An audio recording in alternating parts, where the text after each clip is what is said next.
नमस्कार।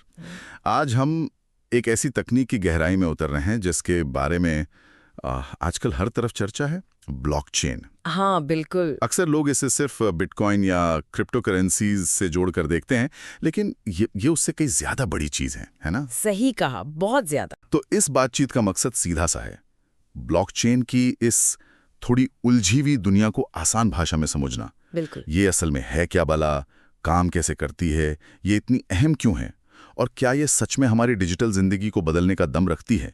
चलिए पता लगाते हैं। जरूर। तो सबसे पहले ये ब्लॉकचेन चीज आखिर है क्या? मतलब सुनने में बड़ा भारी भरकम शब्द लगता है। हाँ, शब्द थोड़ा तकनीकी है, पर इसका कॉन्सेप्ट काफी दिलचस्प है। इससे आप एक तरह का साझा डिजिटल बही खाता समझ सकती हैं। साझा बही खाता जैसे? हाँ, जैसे कोई ऑनलाइन डायरी। हाँ, कुछ वैसा ही, पर उससे कहीं ज्यादा सुरक्षित और अनोखा। सोचिए, एक ऐसी नोटबुक जिसमें लेन देन या रिकॉर्ड दर्ज होते हैं, लेकिन इसकी खासियत यह है कि ये नोटबुक किसी एक व्यक्ति या मान लीजिए बैंक के पास नहीं होती है। अच्छा, तो फिर कहाँ होती है? ये एक नेटवर्क पर हजारों कंप्यूटरों में बंटी होती है, फैली हुई। और सबसे जरूरी बात, इसे कोई बदल नहीं सकता, मतलब इम्यूटेबल। बदल नहीं सकता? वाह। हाँ, और ये सबके लिए खुली होती है, यानी पारदर्शी, ट्रांसपेरेंट। अच्छा, मतलब एक डिजिटल डायरी जो सबके पास है, जिसे कोई बदल नहीं सकता और सब देख सकते हैं। बिल्कुल सही।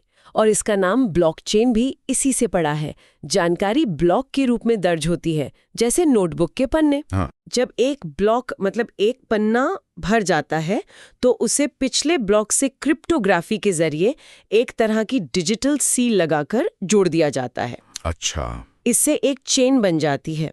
हर नया ब्लॉक पिछले वाले से सुरक्षित रूप से जुड़ा होता है। ब्लॉक की चेन। ब्लॉकचेन, आप समझा। और ये आया कहाँ से? मतलब कोई खास वजह थी? हाँ बिल्कुल। इसकी कहानी जुड़ी है 2008 के आर्थिक संकट से, वो जो बड़ा फाइनेंशियल क्राइसिस हुआ था। हाँ हाँ, याद है। उसके बाद पारंपरिक बैंकिंग सिस्टम पर लोगों का भरोसा वो काफी कम हो गया था। सही बात है। तो उसी माहौल में 2008 में सातोशी नाकामोटो, अब ये कोई एक इंसान थे या ग्रुप, ये आज तक पक्का नहीं पता। अच्छा, रहस्यमयी है। हाँ, काफी। तो उन्होंने ब्लॉकचेन तकनीक को बिटकॉइन के जरिए दुनिया के सामने रखा। उनका मकसद था एक ऐसी प्रणाली बनाना जो विकेंद्रीकृत हो, मतलब किसी एक संस्था के कंट्रोल में न हो, पारदर्शी हो और जाहिर है सुरक्षित हो। तो ये भरोसे की कमी का एक तकनीकी समाधान था। ठीक है, ये तो समझ आया कि ये क्या है, लेकिन ये काम कैसे करता है? वो जो आपने कहा हजारों कंप्यूटर, वो मिलकर कैसे तय करते हैं कि क्या सही है और क्या गलत? हाँ, ये प्रक्रिया वाकई कमाल की है और कुछ मुख्य चीजों पर टिकी है। मान लीजिए कोई लेन देन शुरू होता है, जैसे किसी ने किसी को डिजिटल पैसा भेजा। ठीक है। सबसे पहले ये लेन देन नेटवर्क के सभी कंप्यूटरों, जिन्हें नोड्स कहते हैं, उनको भेजा जाता है। ओके, सबके पास गया। हाँ, अब आता है सबसे अहम हिस्सा, सत्यापन, वेरिफिकेशन। नेटवर्क पर मौजूद कुछ खास नोड्स, जिन्हें माइनर्स या वैलिडेटर्स कहा जा सकता है। माइनर्स, जैसे सोने की खान वाले? हाँ, नाम वहीं से आया है शायद, क्योंकि वो मेहनत करते हैं। तो ये नोड्स जांचते हैं कि लेन देन वैध है या नहीं। कैसे जांचते हैं? वो देखते हैं कि क्या भेजने वाले के पास वाकई वो चीज है जो वो भेज रहा है। यहीं पर सहमति तंत्र यानी कंसेंसस मैकेनिज्म्स काम आते हैं। सहमति तंत्र ये क्या होते हैं? मतलब वोटिंग जैसा कुछ? एक तरह से कह सकते हैं, पर ये वोटिंग से ज्यादा जटिल है। ये वो नियम है जिनसे पूरा नेटवर्क मिलकर तय करता है कि कौन सा लेन देन सही है और उसे ब्लॉक में शामिल किया जाना चाहिए। 2 तरीके सबसे आम हैं। अच्छा, कौन कौन से?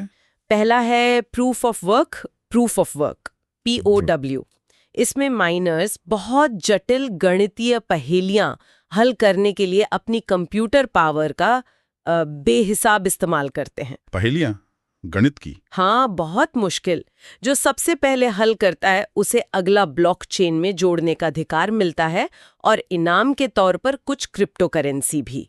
बिटकॉइन इसी पर चलता है। लेकिन इसमें तो बहुत कंप्यूटर पावर लगती होगी। बिल्कुल, और इसीलिए बिजली भी बहुत ज्यादा खर्च होती है। ये इसकी एक बड़ी आलोचना है। ये तो समस्या है। और दूसरा तरीका? मतलब स्टेक करके नेटवर्क की सुरक्षा में मदद करते हैं। दांव पर लगाकर? हाँ, मतलब वो अपनी कॉइन्स को लॉक कर देते हैं, एक तरह की गारंटी के तौर पर कि वो ईमानदारी से काम करेंगे।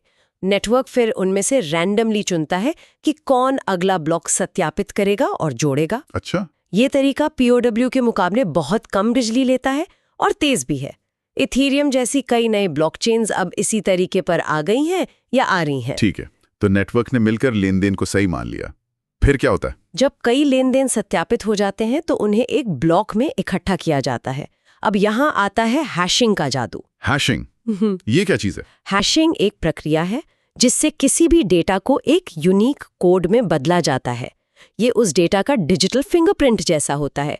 हर ब्लॉक को ऐसा ही एक यूनिक हैश मिलता है। हर ब्लॉक का अपना फिंगरप्रिंट। हाँ, और हर नए ब्लॉक में सिर्फ अपना हैश नहीं होता, बल्कि पिछले ब्लॉक का हैश भी शामिल होता है। ओह, मतलब हर ब्लॉक अपने पिछले ब्लॉक का पता रखता है, एक कड़ी की तरह। बिल्कुल, बिल्कुल सही पकड़ा।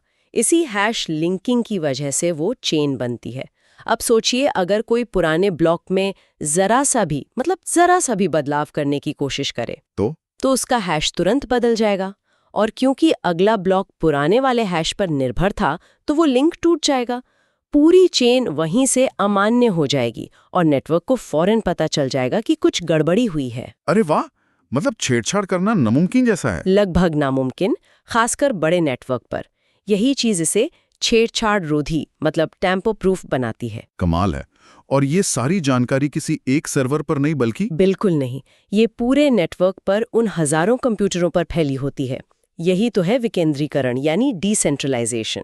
तो कोई एक जगह फेल हो जाए तो भी सिस्टम चलता रहेगा? यही इसका फायदा है। कोई सिंगल पॉइंट ऑफ फेलियर नहीं होता और सुरक्षा के लिए पब्लिक की क्रिप्टोग्राफी का इस्तेमाल होता है। हर यूजर की एक प्राइवेट की होती है जो गुप्त रहती है, और एक पब्लिक की होती है जो दूसरों को पता होती है।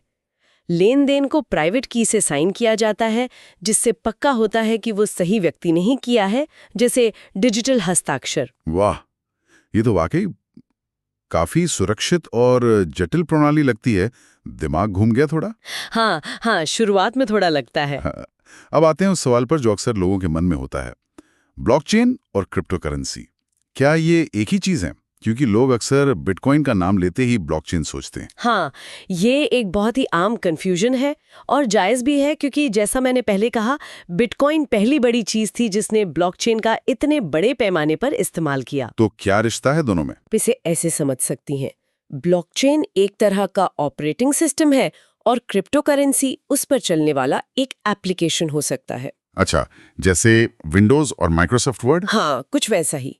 ब्लॉकचेन एक गाड़ी के इंजन की तरह है और क्रिप्टोकरेंसी उस इंजन से चलने वाली एक तरह की गाड़ी हो सकती है, लेकिन उस इंजन से और भी गाड़ियां चल सकती हैं। मतलब ब्लॉकचेन के और भी इस्तेमाल हो सकते हैं, सिर्फ क्रिप्टोकरेंसी के अलावा? बिल्कुल, यही तो सबसे दिलचस्प बात है।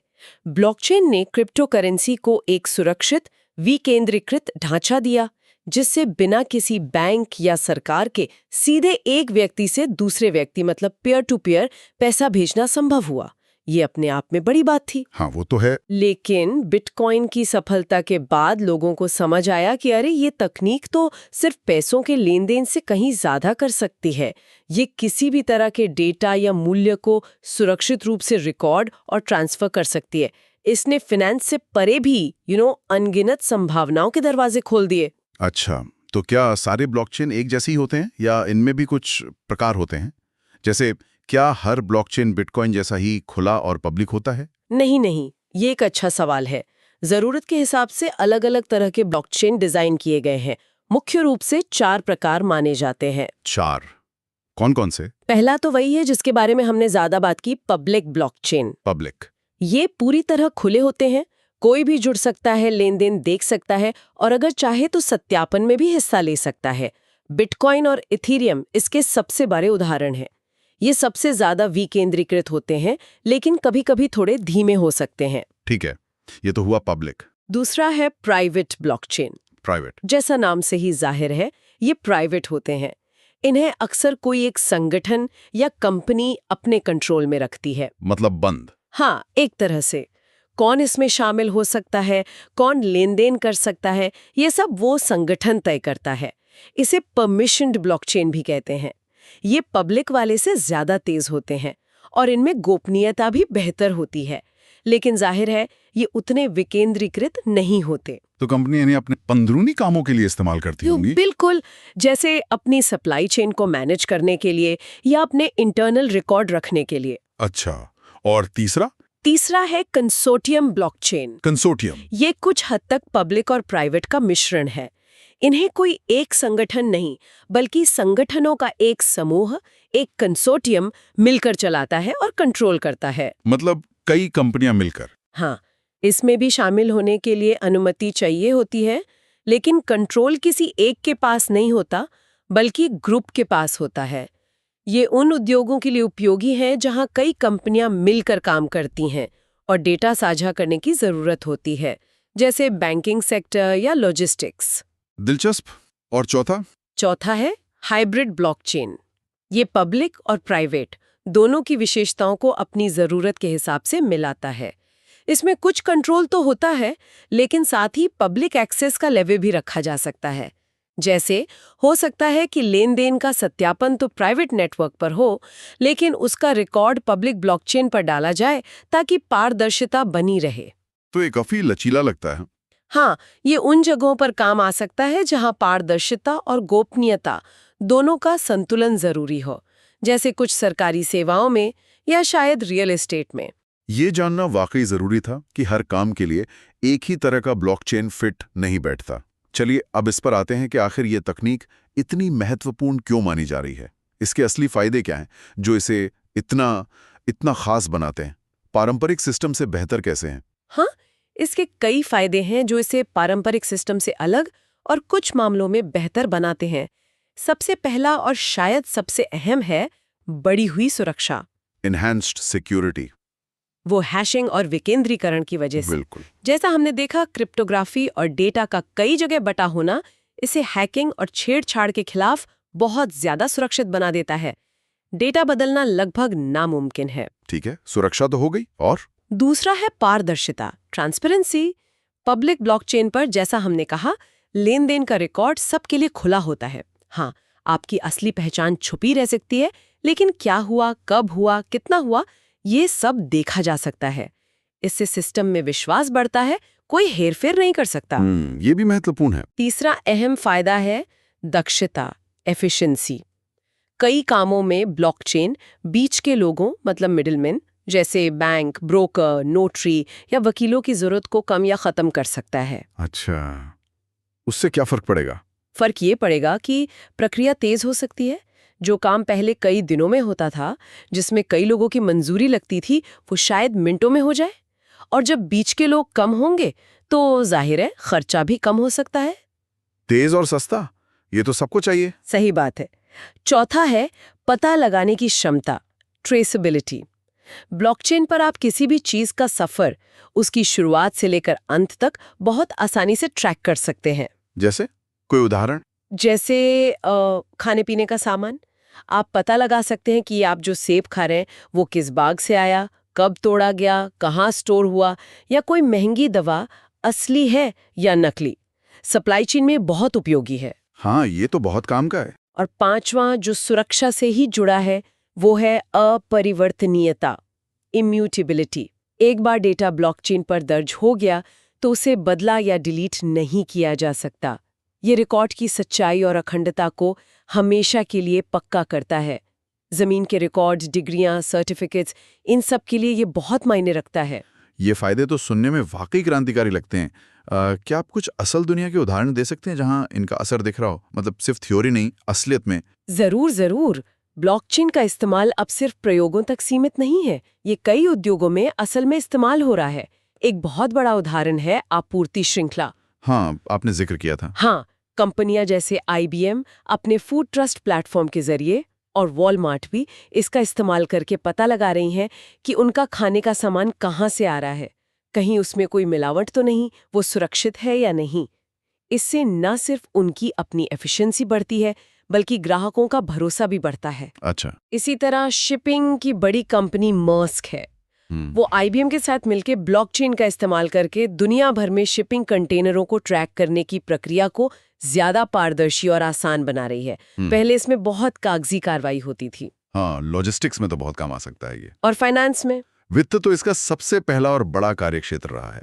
सीमा पार पैसा भेजना मतलब क्रॉस बॉर्डर पेमेंट्स अक्सर बहुत धीमा और महंगा होता है, कई दिन लग जाते हैं। हाँ, ये तो है। रिपल जैसी कंपनियां ब्लॉकचेन का इस्तेमाल करके इससे बहुत तेज और सस्ता बनाने की कोशिश कर रही हैं। कुछ सेकंड्स में पैसा ट्रांसफर। स्टॉक एक्सचेंज भी देख रहे हैं कि कैसे ब्लॉकचेन का इस्तेमाल करके शेयरों की खरीद फरोख्त के निपटान को दिनों से घटाकर मिनटों या सेकंडों में लाया जा सकता है। अरे वाह। तीसरा बड़ा क्षेत्र है स्वास्थ्य सेवा, हेल्थ केयर। यहाँ बहुत संभावनाएं हैं। सबसे बड़ी चुनौती होती है मरीजों के मेडिकल रिकॉर्ड को सुरक्षित रखना और उन्हें अलग अलग डॉक्टरों या अस्पतालों के बीच आसानी से और मरीज की इजाजत से साझा करना। हाँ, ये तो बहुत मुश्किल होता है अभी। मेडरेक जैसे प्रोजेक्ट्स ब्लॉकचेन का उपयोग करके एक ऐसा सिस्टम बनाने का प्रयास कर रहे हैं जहां रिकॉर्ड सुरक्षित रहे और कंट्रोल मरीज के हाथ में हो। इसी तरह दवाइयों की सप्लाई चेन को ट्रैक करके नकली दवाओं को बाजार में आने से रोकने में भी ब्लॉकचेन मदद कर सकता है। मेडिलेजर ऐसा ही एक प्रयास है। स्वास्थ्य के अलावा और कहाँ? कई जगह ऊर्जा सेक्टर में लोग peer to peer energy trading के मॉडल देख रहे हैं, जहां लोग सीधे एक दूसरे को सोलर पैनल से बनी बिजली बेच सकें। मीडिया और मनोरंजन में कॉपीराइट मैनेजमेंट और कलाकारों को रॉयल्टी का सही और पारदर्शी वितरण करने के लिए इसका इस्तेमाल हो सकता है। सरकारें भी इसमें रुचि ले रही हैं। कुछ जगहों पर सुरक्षित वोटिंग सिस्टम के प्रयोग हुए हैं। जमीन के रिकॉर्ड दर्ज करने के लिए, लैंड रजिस्ट्री के लिए जॉर्जिया जैसे देश इसका इस्तेमाल कर रहे हैं।